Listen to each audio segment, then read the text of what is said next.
I think the science is clear that Africa has every reason to push really hard and fight really hard to limit global warming to well below 2 degrees Celsius, because even from 1.5, but especially from 2 degrees Celsius, we start to see strong evidence for hard limits to our ability to adapt.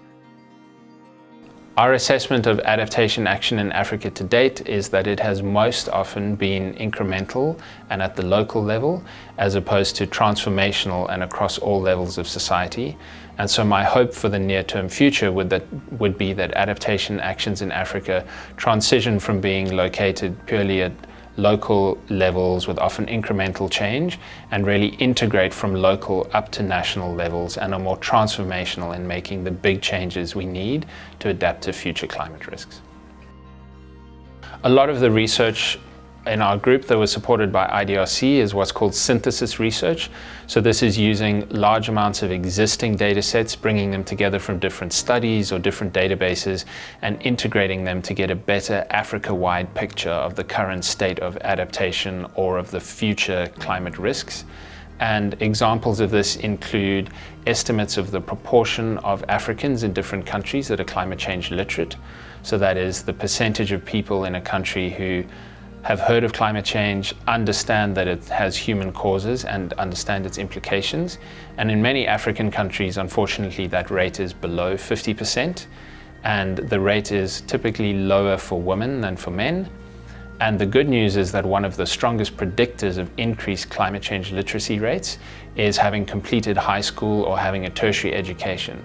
And so this research showed that there's a huge opportunity to increase climate change literacy in Africa, and that we should really be linking education and climate change development agendas to increase a sort of win-win opportunity between education and climate change literacy.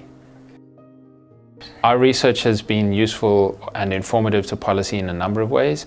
The first one is a lot of it was assessed as part of the Intergovernmental Panel on Climate Change, which exists to provide policy-relevant assessments of the science to policymakers that then inform their decisions on climate action.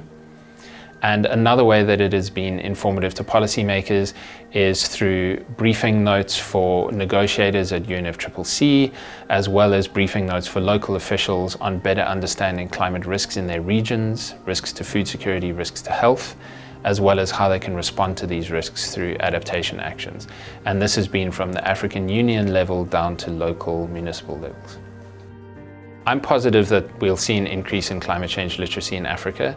A lot of policymakers have shown an interest in that research, and I think there's a really strong and growing recognition on the continent that in order to prepare for future climate change risks, we need a population that understands the causes of climate change and to expect further climate change in the future and therefore be able to better plan for the types of adaptation actions they can take to protect themselves.